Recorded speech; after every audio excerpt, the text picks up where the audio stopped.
Hello hi. चला आता विद्यार्थी येत आहेत अजून 1-2 मिनिटांमध्ये सुरू करूया लेक्चर.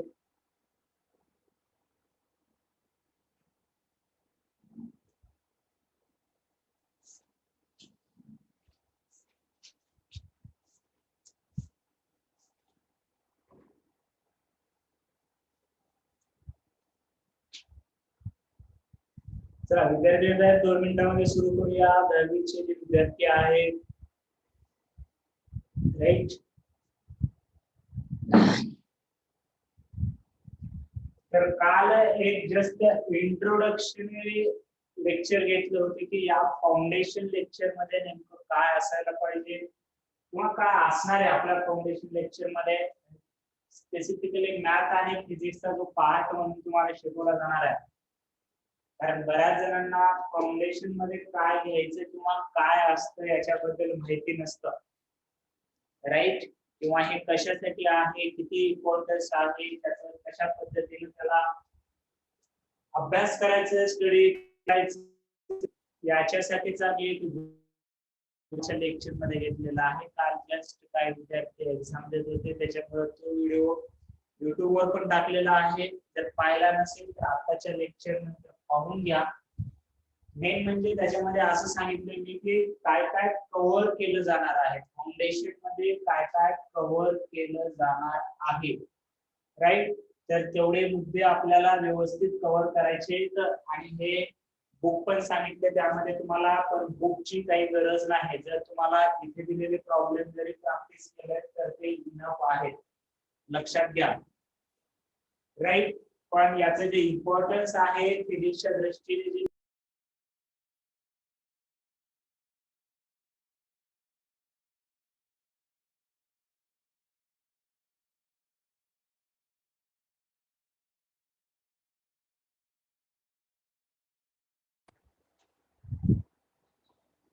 चला आवाज येतो का एकदा सांगा मला. आवाज यायला का माझा एकदा व्यवस्थित सांगा मला. जरासं नेट आज थोडस लो चलतंय त्याच्यामुळे जरा प्रॉब्लेम येते राईट. ओके ठीक आहे. तर बघा त्याच्यामध्ये काय काय कव्हर केलं जाणार आहे कशा पद्धतीचं आहे ते सांगितलं तुम्हाला. हे log, derivative, integration, trigonometry. Physics मध्ये आता मला माहित नाही तुम्ही किती टार्गेट करताय, कोणती साईड घेताय. नीट सारख्या एक्झाम मध्ये जर तुम्हाला फिजिक्स मध्ये 130 प्लस लागणार असतील, लक्षात घ्या. मी परत परत सांगतोय दिस इज अ फाउंडेशन कोर्स, तुमची प्रॉपर 11th नाहीये. 130 प्लस जर स्कोर करायचा असेल, इवन 120-100 पर्यंत प्लस, जसं याच्या पुढे जाचाल तर तुम्हाला माहिती आहे नीट मध्ये किती मार्काचं असतं. 720 out of 360 bio, 180 physics, 180 chemistry, माहितीच असेल तुम्हाला. जेई मध्ये 360 पैकी 90-180 असतात. सीईटी मध्ये आउट ऑफ 200 मार्काचं असतं राईट. तर एक सहसा जनरलच्या याच्याने नीटच्या दृष्टिकोनातून सांगतोय की 130 प्लस मार्क जर फिजिक्स मध्ये पाहिजे असतील तर तुम्हाला या गोष्टी कंपल्सरी आल्या पाहिजेत. मी काल सांगितल्यात कोणत्या कोणत्या trigonometry, ratio and percentage, logarithm, derivative, integration, या ज्या गोष्टी आहेत त्या तुम्हाला आल्या पाहिजेत. राईट, या गोष्टी तुम्हाला डेफिनेटली आलं पाहिजे फिजिक्स प्लस केमिस्ट्री साठी. ओके, तर आता लक्षात घ्या, स्टार्ट करूया आज आपण रेशो आणि पर्सेंटेज पासून. काल पण सांगितलं होतं की रेशो आणि पर्सेंटेज बऱ्याच विद्यार्थ्यांना जमणारी गोष्ट आहे, इझी गोष्ट आहे, कारण दुसऱ्या कोणत्या एक्झाम मध्ये वगैरे आपण सॉल्व्ह केलं असेल. तर मी जस्ट आता फिजिक्सचे काही डायरेक्ट तुम्हाला फॉर्म्युले सांगणार आहे. अजून फिजिक्सचा चॅप्टर झाला नाही, पण जेव्हा फिजिक्सचा चॅप्टर सुरू होईल तेव्हा या गोष्टी डिस्कस केल्या जाणार नाहीत. त्यामुळे नीट लक्ष देऊन या गोष्टी कव्हर करायच्या, वारंवार सांगतोय मी. तर बघा, फिजिक्सचं अजून मी तुम्हाला काही टीच केलं नाही, त्याच्यामुळे मी तुम्हाला फॉर्म्युला देणार आणि त्याच्यावरती रेशो मध्ये कसे प्रॉब्लेम विचारले जातात किंवा डेरिव्हेटिव्ह वापरून कसे प्रॉब्लेम सॉल्व्ह करायचे फिजिक्सचे, राईट, हे तुम्हाला सांगणार आहे. त्याच्यामुळे आता तुम्ही फॉर्म्युल्यावरती जास्त फोकस नका करू. आपण जो टॉपिक लर्न करत आहोत, फॉर एक्झाम्पल आपण आता रेशिओ अँड प्रपोर्शन सुरू केलं. समजा रेशिओ अँड प्रपोर्शन और ऑल्सो पर्सेंटेज फाइंड करायचे आपल्याला. पर्सेंटेज, रेशिओ आणि प्रपोर्शन म्हणलं की आपल्याला नवी आठवते, त्याच्यामुळे असं नको लगेच पोटात गोळा येतो आहे का नाही रेशिओ आणि प्रपोर्शन म्हणलं. ओके, ठीक आहे. सो बघा, सिंपली आपण स्टार्ट करूया एक पॉप्युलर फॉर्म्युला घेऊन, जो की एकदम पॉप्युलर आहे मार्केटमध्ये, एकदम फेमस आहे, न्यूटनने फेमस करून ठेवलाय. तुम्हाला 10वी ला आपण पहिला चॅप्टर ग्रॅव्हिटेशन होता, राईट. तर त्यामध्ये हा फॉर्म्युला झाला असेल, gravitational force F is equal to, सांगा बरं फॉर्म्युला माहिती आहे का कोणाला? हे माहिती नसेल तरी चालतंय, आता आपण हे फॉर्म्युला पाहणार नाही, फॉर्म्युलाचा वापर करून रेशो कसा काढायचा हे पाहतो. पण इन केस जर तुम्हाला जर फॉर्म्युला माहिती असेल तर तुम्ही सांगू शकता.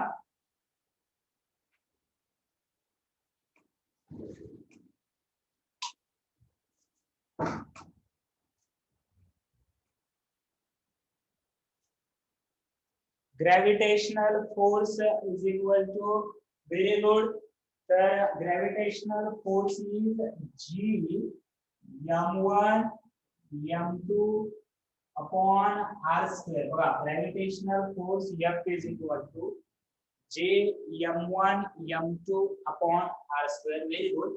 पण सध्या आपल्याला फॉर्म्युला आपण लर्न करत नाही, याच्यावरती रेशोचे प्रॉब्लेम आल्यानंतर हळूहळू आपण पर्सेंटेज चेंज वर जाणार आहोत. खरं तरी पर्सेंटेज महत्वाचा आहे. मग याच्या पुढे तुम्हाला चॅप्टर कोणताही चेंज होईल. आता ग्रॅव्हिटेशनल मधला फॉर्म्युला आहे, परत मी तुम्हाला एक करंट इलेक्ट्रिसिटी मधला एक फॉर्म्युला घेऊन दाखवतो, परत एक मी कुठला तरी ऑसिलेशन चॅप्टर मधला फॉर्म्युला घेऊन सांगतो. म्हणजे याच्या पुढे तुम्ही एकदा फाउंडेशन केल्यानंतर फिजिक्सचे फक्त चॅप्टर सुरू होतील, प्रॉब्लेमचं स्ट्रक्चर जे आहे ते सेम राहणार आहे. रेशो आणि पर्सेंटेजचे एव्हरी इयर 2 प्रॉब्लेम असतात बघा. रेशो आणि पर्सेंटेज इम्प्रूव्ह जर केला तुम्ही तर एव्हरी इयर जे आणि नीट मध्ये 2 प्रॉब्लेम असतात. आता हा फॉर्म्युला ग्रॅव्हिटेशन चॅप्टर मध्ये तुम्हाला डिटेल मध्ये होईल. ग्रॅव्हिटेशन चॅप्टर आहे तुम्हाला 12वी ला डायरेक्ट फिजिक्सचा, तेव्हा ह्या फॉर्म्युल्यावरती डिस्कस होईल. त्यामुळे मी या फॉर्म्युल्यावरती डिस्कस करत नाही. आपला टार्गेट आहे की how to find the ratio and how to find the percentage change. तर बघा, आता तुम्हाला हे तर माहिती असेल की जी म्हणजे काय आहे, ग्रॅव्हिटेशनल कॉन्स्टंट, जी त्याची व्हॅल्यू चेंज होत नाही, तो एक कॉन्स्टंट आहे. मग आपल्याला काय दिलं बघा, की gravitational force between 2 object is F. What will be the force? What will be the force? बघा काय सांगितलं मी, what will be the force if m1, बघा आता m1 become 2 times and m2 becomes 3 times and r becomes 2 times. हळूहळू मी याचा increase करत जातो, difficulty word मध्ये देतो, पण एकदम बेसिक पासून सुरू करतोय. आपल्याला जर समजा आतापर्यंत काहीच माहित नाही, नवीन चॅप्टर माहित नाही, कोरोनामुळे 10वी पण दाखल पास झालोय, आता करणार काय? आता काय करायचंय, बेसिक पासून घ्यायचं की कोर्स मध्ये काय चेंज होईल जेव्हा m1 मास जो आहे ते 2 टाइम्स इनिशियल जेवढं होतं त्याच्या 2 टाइम्स झालंय. m2 जे मास होतं ते 3 टाइम्स इनिशियलच्या मास झालंय, किंवा आपण याला ठीक आहे चला r जे आहे ते 2 टाइम्स, या फॉर्म्युल्याला कसं लिहूया आपण, m आणि n लिहूया. m आणि n दोन्ही मासच आहे, m आणि n. तुम्हाला कन्फ्युज होऊ नये म्हणून घेतोय, तुम्हाला कळेल हळूहळू. आताच लगेचच पूर्ण लगेच थोड्या वेळासाठी कळलं नसेल तर लगेचच सोडून नका देऊ. पूर्ण उद्या लेक्चर, त्याच्यामध्ये कोणत्या गोष्टी समजल्या त्या एकदा अनालिसिस करा. आता लगेचच एकदम इन्फॉर्मेशन जर दिली तर थोडस कन्फ्युज होऊ शकतं थोड्या वेळासाठी. मास जे आहे ते 2 टाइम्स झालेलं आहे, त्याच्यानंतर हे मास आहे, हे n समजा. आता आपल्याला फॉर्म्युल्याशी काही इंटिग्रेटेड करायचं नाहीये, फॉर्म्युला आपल्याला दिलेला आहे. n जे आहे ते 3 टाइम्स झालेलं आहे, r जे आहे ते 2 टाइम्स झालेलं आहे. फाइंड रेशो काढायचा आपल्याला, समजा नंतरचा फोर्स आणि अगोदरचा फोर्स यांचा रेशो काढायचा आपल्याला. समजा मी जे मेथड सांगतोय त्या मेथडने जर गेला तर तुम्हाला पर्सेंटेज काढण्यासाठी इम्पॉर्टंट असणार आहे, पर्सेंटेज चेंज करण्यासाठी इम्पॉर्टंट असणार आहे, राईट. आणि बाकीचं तुम्ही शॉर्टकट मेथडने समजा स्कॉलरशिप मध्ये असे गणित झाले असतील कुठेतरी कॉम्पिटेटिव्ह मध्ये, तर त्या पद्धतीने करू शकता. बरेच जण आन्सर पण टाकतायत. Okay, f will increase by 3/2 times. Okay, we will see it. बघा एकदम बेसिक घेतोय, काही जणांना झालं असेल तर एकदम बेसिक वाटेल, पण हळूहळू आपण याची जी डिफिकल्टी आहे ते वाढवत जाणार आहे, पण एकदम स्क्रॅच पासून घेत नाही. बघा आता लक्षात घ्या, इनिशियल कंडिशनला मी 1 लिहिणार आहे, इनिशियलला 1 लिहिणार आहे, आणि फायनल जे चेंज केलं त्याला 2 जर लिहिलं सेकंड मध्ये. इनिशियल जी m ची व्हॅल्यू होती ती जर मी m1 घेतली, बघा इनिशियल जर m ची व्हॅल्यू मी m1 घेतली, नंतर m किती झालेला आहे 2 टाइम्स, मग इथे बघा की फायनल जे आहे, बघा फायनल जे आहे ते मी m2 घेणार, आणि m2 आता किती आहे हे सांगता येईल का तुम्हाला? m ची व्हॅल्यू 2 टाइम्स झाली, म्हणजे m2 किती झालं 2m1. बघा लक्ष द्या, इनिशियल कंडिशन आपण 1 मध्ये लिहिणार आहोत, फायनल कंडिशन 2 मध्ये लिहिणार आहोत. अशा पद्धतीने गेला तर तुम्हाला पुढे जरासं सोपं जाईल. दुसऱ्या भरपूर शॉर्ट मेथड आहेत त्यातील करून तुम्ही काढू शकता आन्सर. n becomes 3 times. जर सुरुवातीला समजा n1 असेल तर n2 किती येणार, सुरुवातीच्या 3 पट झालेला 3n होणार. बघा समजतंय का सर्व? Then r is 2 times. सुरुवातीचा जर r मी r1 घेतला तर r2 किती येणार, r2 किती येणार सांगा, r 2 टाइम्स आहे, सो डबल झालेला आहे 2r1 बरोबर आहे. एक प्रॉब्लेम व्यवस्थित द्या, त्याला आपण थोडंसं अजून शॉर्ट करतो. मग पहिल्यांदा जो फोर्स काढायचा आहे त्याला जर मी F1 म्हणलं, बघा त्याला जर मी F1 म्हणलं तर F1 चा फॉर्म्युला काय येणार सांगा, F1 चा फॉर्म्युला, फोर्सचा फॉर्म्युला हा आहे, जी तर सर्वांसाठी काय असणार आहे, कॉन्स्टंट सेम आहे. इथं मास घेताना पहिलं मास घ्यायचं, कारण पहिला फोर्स काढतोय आपण, त्याच्यामुळे मास घेणार मी M1. त्याच्यानंतर N पण पहिला घ्यायचा का दुसरा घ्यायचा? पहिलाच घ्यायचा, कारण फोर्स कुठला काढतो आपण? फर्स्ट फोर्स फाइंड करतो. So M1 N1 right and upon R square, but इथे R किती घेणार आहेत आपण? R1 चा स्क्वेअर. सिमिलरली तुम्हाला फोर्स F2 साठी लिहिता येते का? लिहा बरं, चला एवढं लिहून घ्या. F2 साठी काय लिहिता येईल सांगा, लिहून घ्या तुम्ही. F2 साठी सिंपल स्टेप मध्ये सांगतोय, कारण इनिशियल आहे आणि मी म्हटल्याप्रमाणे जर फिजिक्स मध्ये पहिले जर बेसिक आपल्याला मिस झालं तर परत पुढे अवघड जाऊ शकतात गोष्टी. त्यामुळे व्यवस्थित घाई करायची नाही, आपल्याला वेळ आहे त्यामध्ये गोष्टी क्लिअर करून घ्यायच्या. उघड घाई करून कुठतरी काहीतरी सुरू झाले, तिथं काहीतरी 11वीचा चॅप्टरच गेले, तिथं काही प्रसाद वाटल्यासारखं फुकटच गेले, बरोबर आहे का नाही? पचत नसतात तशा गोष्टी. बघा तुम्ही आजूबाजूला जरासं.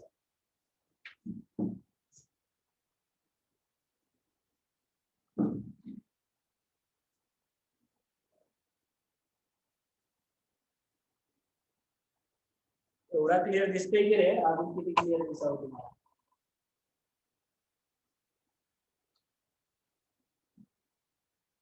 तुमच्या साईडने नेट नसेल तर हा, इन्क्रीज बाय इन्क्रीज टू आपण बघते. इन्क्रीज बाय झालंय का इन्क्रीज टू झालंय ते बघू. त्याच्यामध्ये अजून घोळ आहे, त्यामुळे हळूहळू मजा येईल तुम्हाला लेक्चर मध्ये. अजून प्रॉब्लेम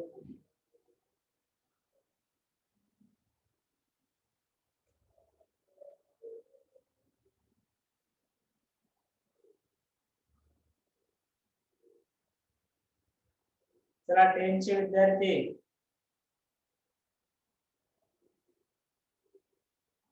आपल्याला जरासं सोपं केलं पाहिजे. आपण लॉकडाऊन मध्ये भरपूर मेहनत केली मॅथ्स साठी, ते वाया नाही जाणार. परीक्षा झाली नसल्यामुळे निराश नका होऊ. आदित्य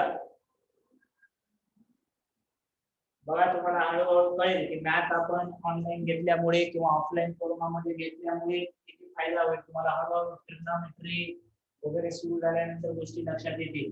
F2 ला कसं लिहिला तुम्ही? जी ला जीच का लिहिते हो? G1 आणि G2 का लिहित नाही? G1 आता कोणीतरी म्हणलो का माझा भाऊच आहे, माझा मावस भाऊच आहे, असं कुठेतरी भरपूर नका. हे जी जे आहे ते कॉन्स्टंट आहे. तुम्हाला माहिती नसेल अजून, या फॉर्म्युल्यामध्ये याची व्हॅल्यू चेंज होत नसते कुठे पण. इथं पण तेवढंच असणार आहे, इथं पण तेवढंच असणार आहे. म्हणून मी 1 2 त्याच्यामध्ये लिहिलं नाही, कारण त्याला कॉन्स्टंट म्हणतात. सो इथे मी जीच लिहिलं. आता इथे फोर्स काढतोय तर मी M2 लिहिणार, इथे N2 लिहिणार आणि इथे R2 चा स्क्वेअर लिहिणार. बरोबर आहे? इथेपर्यंत केलं सर्वांनी?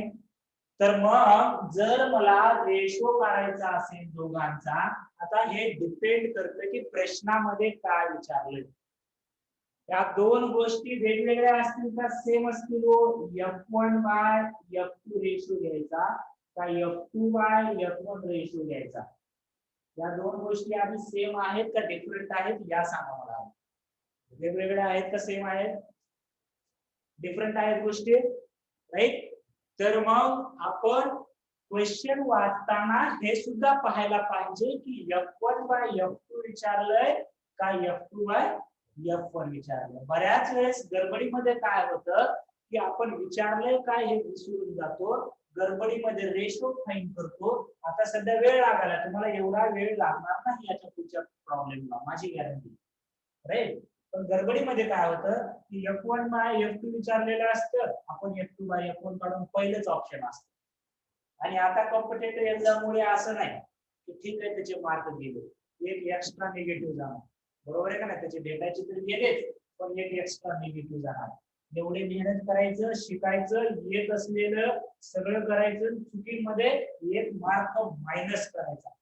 त्याच्यामुळे गडबडीमध्ये तर काही चुका नाही झाल्या पाहिजे. एखादी गोष्ट समजा तुम्हाला येतच नाही, तर करू शकत नाही, समजा वाचायचं राहिलं, बरोबर आहे का? तिथे मार्क गेला तर चालतो. पण एखादी गोष्ट येत असून अशा मिस्टेकमुळे जर गेला मार्क तर तुमचा निगेटिव्ह मार्क जाणार आहे. त्याच्यामुळे या सुद्धा चुका तुम्ही हळूहळू आता इम्प्रोव्हाइज करायच्या. सो जर समजा मला F1 बाय F2 विचारलाय, मला जर समजा F1 बाय F2 विचारलेला आहे, तर F1 बाय F2 काढत असताना मी कसं करणार आहे?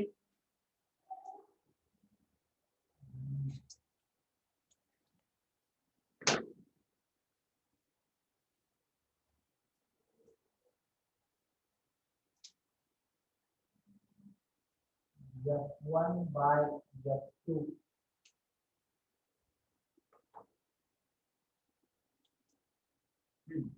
F1 बाय F2 विचारलंय, किंवा इथे लिहितो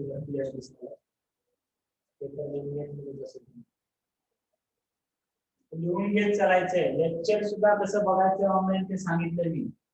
F1 divided by F2. F1 काय काढलं बघा, F1 काय लिहिलंय आपण, G M1 N1 upon R1 चा स्क्वेअर. याला डिवाइड केलं, याला डिवाइड केलं बघा, F2 ने डिवाइड केलं याला.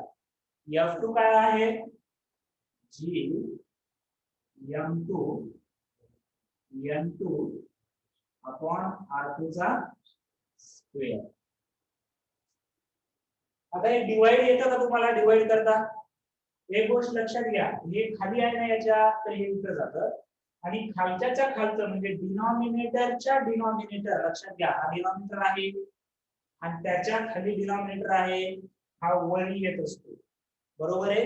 तर मग हे काय होतं बघा, G M1 N1 upon R1 square, हे वरती येणार आता R2 स्क्वेअर, आणि हे इथंच असणार G M2 N2. यामध्ये हे G आणि हे G काय व्हायला कॅन्सल होणार, G G कॅन्सल होणार का बघा. आता बघा लक्षात घ्या, F1 बाय F2 मध्ये व्हॅल्यू ठेवून द्या, F1 आणि F2 मध्ये व्हॅल्यू ठेवून घ्या.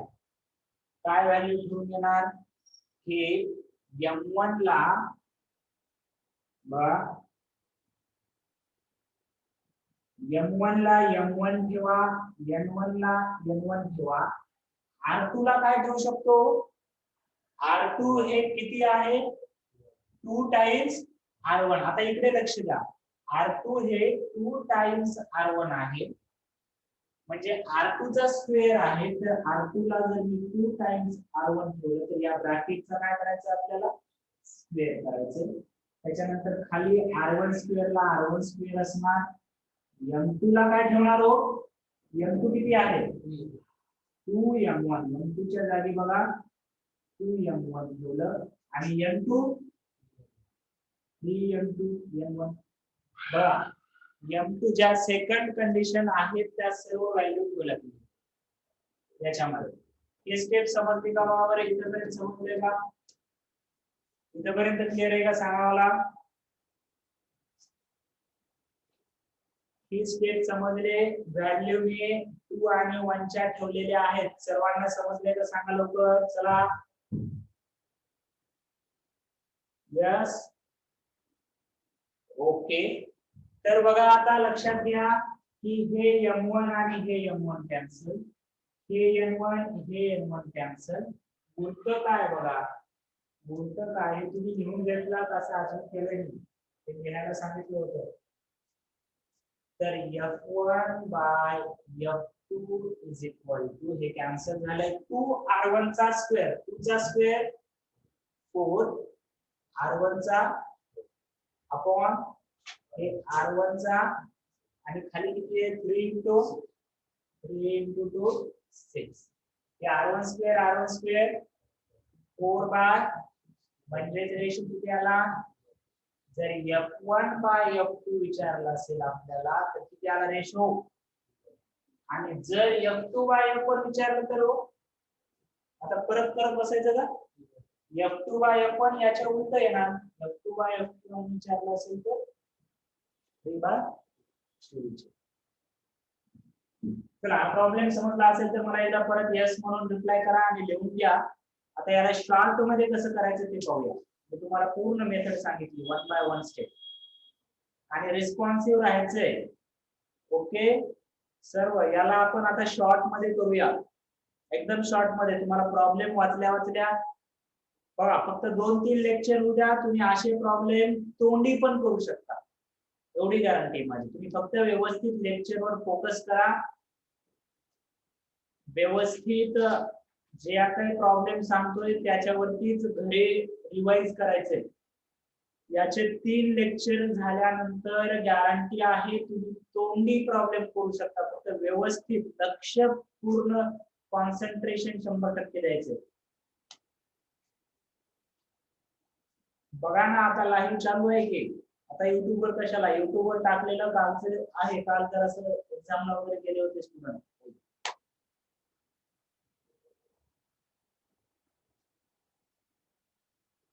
युट्यूबचं माहितीच असेल तुम्हाला, ग्रुपवरती आहे ना, लिंक येत असेल तर काही नवीन जॉईन झालं मी लिंक टाकतो युट्यूबच्या चॅनलची, त्याच्यावरती व्हिडिओ येत असतात.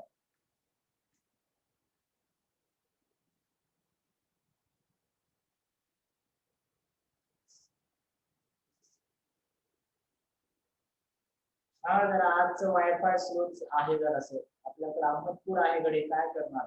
थोडस आभाळ आलं की स्लो होते, थोडस गुडू गुडू गुडू वाजलं की नेट जाते, थोडस वारं सुटते की लाईट जाते आहे. आणि मोदी तर म्हणते डिजिटल इंडिया म्हणून, 2 वर्ष झालं कोरोनामध्ये अजून डिजिटल इंडिया. ते मुकेश अंबानी आहे म्हणून चला एवढं तरी. पुढच्या निवडणुकीला जर अंबानी आणि मोदी मध्ये निवडणूक ठेवल्यावर तुम्ही कोणाला मत द्याल? अंबानी एकीकडे आहे निवडणुकीला आणि मोदी आहे, कोणाला मतदान देणार सांगा?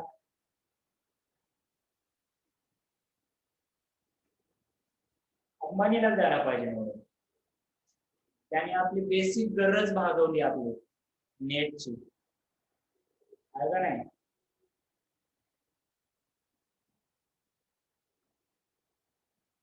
नाही, वोट जर तुम्हाला द्यायला लागलं तर मला माहिती आहे तुम्हाला वोट नाहीये सध्या, जर तुमच्या हातात जर दिलं निवडणूक तर तुम्ही म्हणता की तर तुम्ही आधी ज्यानं परीक्षा पटापट कॅन्सल केला त्याला प्रधानमंत्री करा, आहे का नाही?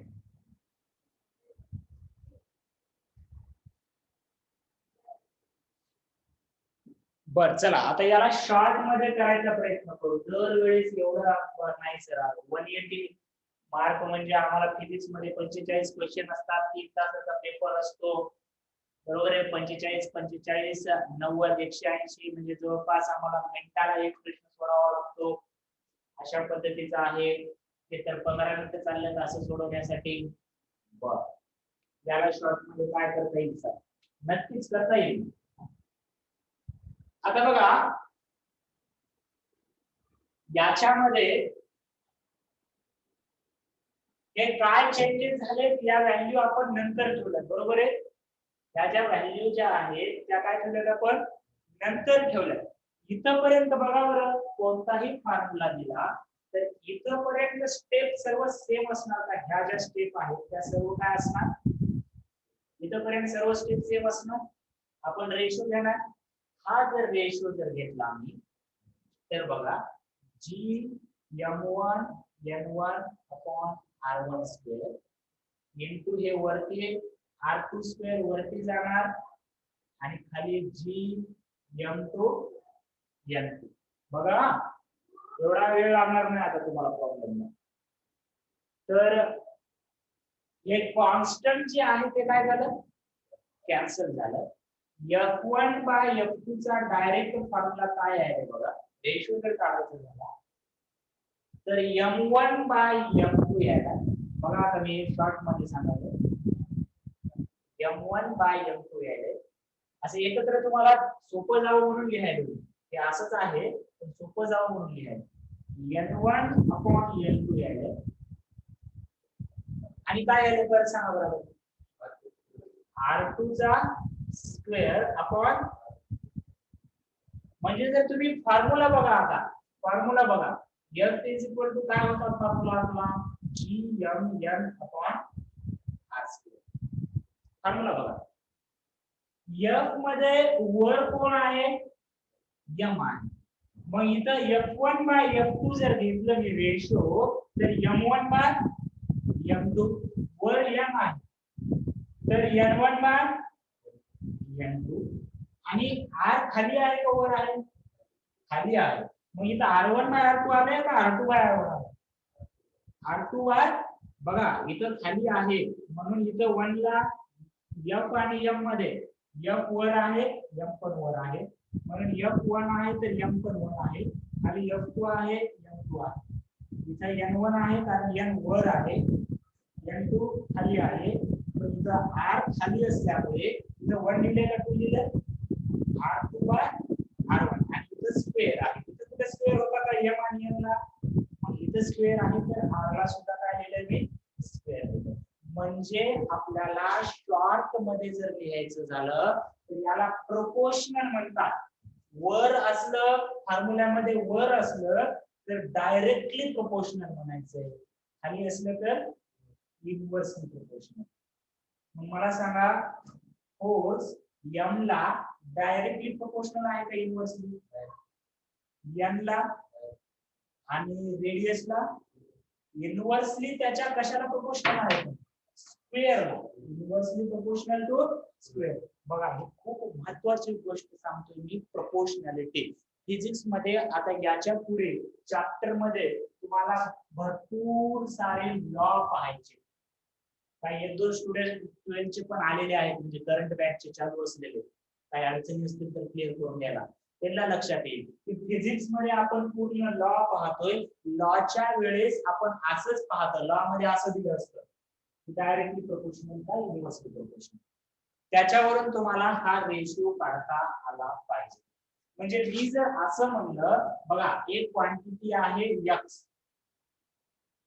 क्वांटिटी काय आहे आणि ही डायरेक्टली प्रोपोर्शनल टू ए आहे ही काय आहे x डायरेक्टली प्रोपोर्शनल टू काय आहे a तर x1 बाय x2 काय येणार सांगा बरं x1 बाय x2 चला आपण शॉर्ट केलं एकदम शॉर्ट आणि महत्त्वाचं पॉइंट बघितला थोडस नवीन एकदाच इन्फॉर्मेशन जर होत असेल तर व्हिडिओ परत पहा मी YouTube वरती टाकतो x1 bye x2 directly proportional असल्यावर 1 वरी असल्यावर इकडे पण 1च वरी लिहायचं आणि 2 इकडे जसं आहे तसंच लिहायचं रूल काय ठेवला डायरेक्टली जर असेल तर इकडे जसं आहे तसंच लिहायचं बरोबर आहे का नाही बघा त्याच्यानंतर मी असं म्हणलं x is inversely proportional to b x काय आहे इनव्हर्सली म्हणजे खाली इनव्हर्सली म्हणजे कुठं असते खाली आणि डायरेक्टली म्हणजे वर बरोबर आहे मग मला सांगा परत x आणि b मध्ये रिलेशन कसं येईल सांगा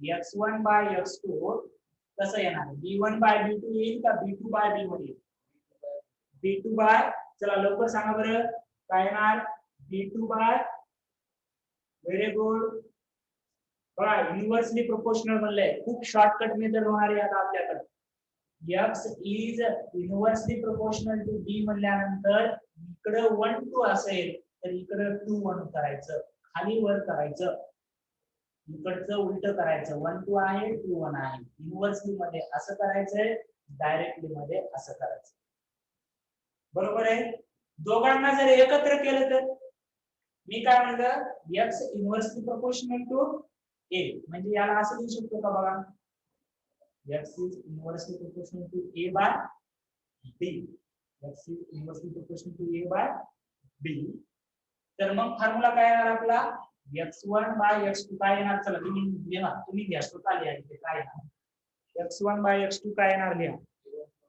a1 bye a2 into b2 bye b1 चला लिहिले का सर्वांनी एकत्र लिहायचे त्याला एकत्र लिहायचे आता आलं का बघा बरं आलं का बघा चला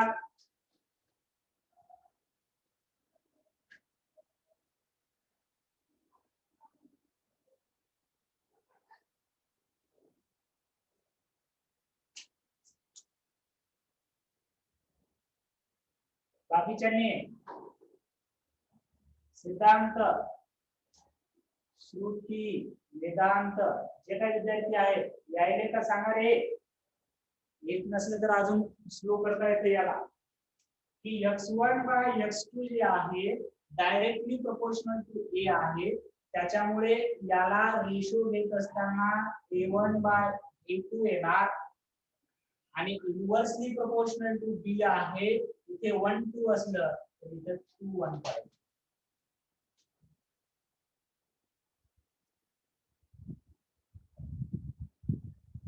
आलं का? राईट.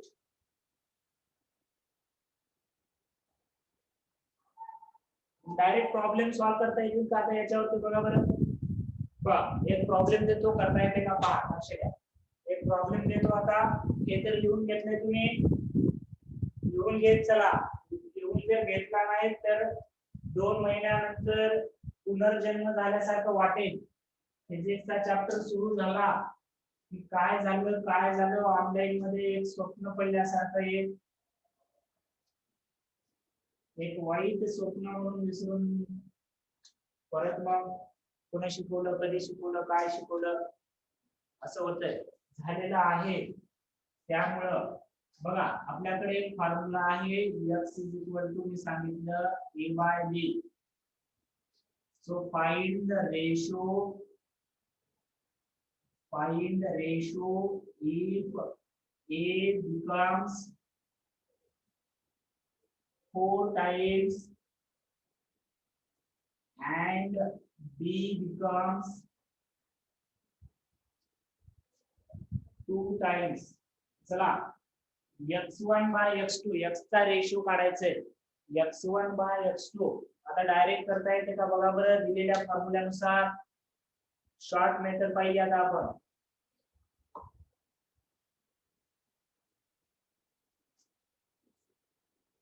शॉर्ट मेथड पाहिजे, त्याचा उपयोग करून सोडवता येते का बघा. त्याचा उपयोग करून सोडवता येते का बघा. Very good. कसं लिहिणार आहे मी, x च्या रेशोला जर रेशो लिहिला x1/x2 जर लिहिला, x1/x2 जर लिहिला तर बघा A ला डायरेक्टली प्रोपोर्शनल आहे, A1/A2 लिहिणार. B ला इन्व्हर्सली प्रोपोर्शनल आहे, B2/B1 लिहिणार. बघा A1 becomes A becomes 4 times, म्हणजे सुरुवातीचा जर A1 घेतला तर नंतरचा किती घेणार हो, 4A1 घेणार. A2 is equal to 4A1. A1 A2 हे करायची गरज नाही तुम्हाला, हळूहळू तोंडी उत्तर येणार आहेत. पण सुरुवातीला काही डिफिकल्टी येत असल्यामुळे हे करू आपण काही प्रॉब्लेम साठी, नंतर याची गरज नाही पडणार तुम्हाला. त्याच्यानंतर B1 पहिला जर B1 घेतला तर B2 किती घेणार सांगा. B2 is equal to काय घेणार, 2B1. टाका इथे चला. A1 ला A1 लिहा, A2 ला 4A1 लिहिलं, B2 ला 2B1 लिहिलं, B1 ला B1 लिहिलं. कॅन्सल 2/4 म्हणजेच रेशो किती आला, 1:2. रेशो काय आलेला आहे, 1:2. समजलं का बघा लेक्चर एकदा पूर्ण.